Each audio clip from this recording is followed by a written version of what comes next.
not an accident that a young African-American male is co-sharing a meeting with a young Latino. Tonight is the night when we begin to tear down the divisions that separate our community and rebuild a new Richmond out of the ashes. Where Richmond is being characterized all around the country, even parts of the world, as a wilderness and out of control. That we don't have any, sense of decency or humanity here. And so we cry out in the midst of this misrepresentation of our city. Are y'all with me? A voice for the village and to speak out of this. He said, prepare the way of the Lord and make straight in the desert a highway for our God. Hi, my name is Jesus. I lived for 15 years in Richmond, and I was working in a construction area. So I working in the refinery, and what I find in the refineries lay off a lot of people, hiring people from the other states. So this is not fair for my family and for the community. We got only the pollution from the refineries when we need the jobs from here. I've asked this young man to hold up the picture of my brother.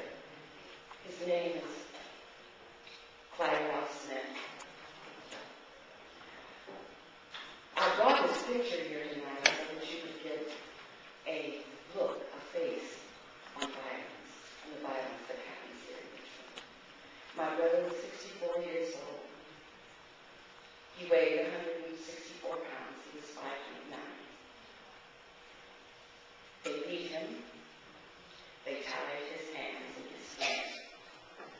They put a plastic bag over his head. They kicked him while he was down and ruptured his spleen. They set his apartment on fire. Well, let me tell you, my brother had surgery about 10 years ago. And they had taken the veins from his leg for a double bypass on his heart, so he walked with a cane. We have to do something. And I'm not going to be afraid. I'm not going to sit down any longer. I'm going to do something. And so that's why I'm here tonight. Because I want a safe community. I want jobs. I want employment. I want peace and happiness. I want beautiful. First call to commitment has to come from us. Because when we step up, can I use the language of the young? We step up our game. They gotta step up theirs. Are y'all with me? Touch somebody, we gotta step up our game. So you all have commitment cards. That ain't that just be occupying space. Are y'all with me?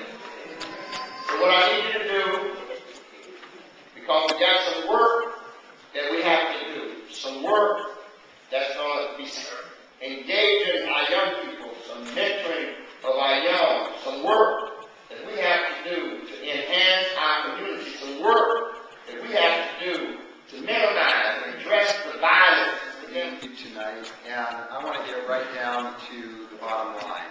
We have in this community, we have right in this room the power to make some tremendous changes.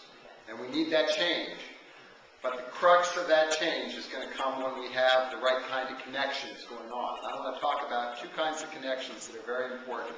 The first is residents of this community connecting with the police department, and the second are residents of this community connecting with each other. Now, if we can make those connections happen, there are no end of things that we can accomplish when it comes to making this city safer and